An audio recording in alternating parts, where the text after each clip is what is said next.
Here's something most LLC owners don't think about until it's too late, and it's who actually owns your intellectual property. And so you form the LLC, you hire someone to build your website, to design your logo, to build software, and you paid for it, so you assume the company owns it. And that's just not necessarily the case always. Under copyright law, the person who creates the work owns it by default. So not the person who paid for it.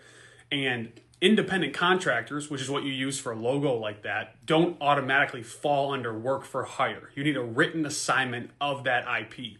And that means your web developer might legally own your website code, your designer might own your logo, the contractor who built your systems, they might own those too. And so you got to just be aware of that.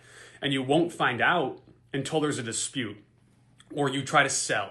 Because when a buyer's attorney asks for an IP audit and you can't show documentation, that deal falls apart fast over something that could have been fixed for a few $100s if you're just aware of it. So here's what you need to do. Anytime someone creates something for your business, get a written agreement assigning ownership to the LLC. Not you personally, but the LLC. And if you build assets before forming the entity, you need to formally assign those over too, because you as a person are separate from the LLC, and IP ownership is not automatic just because you paid for it. And business law ownership is all about documentation.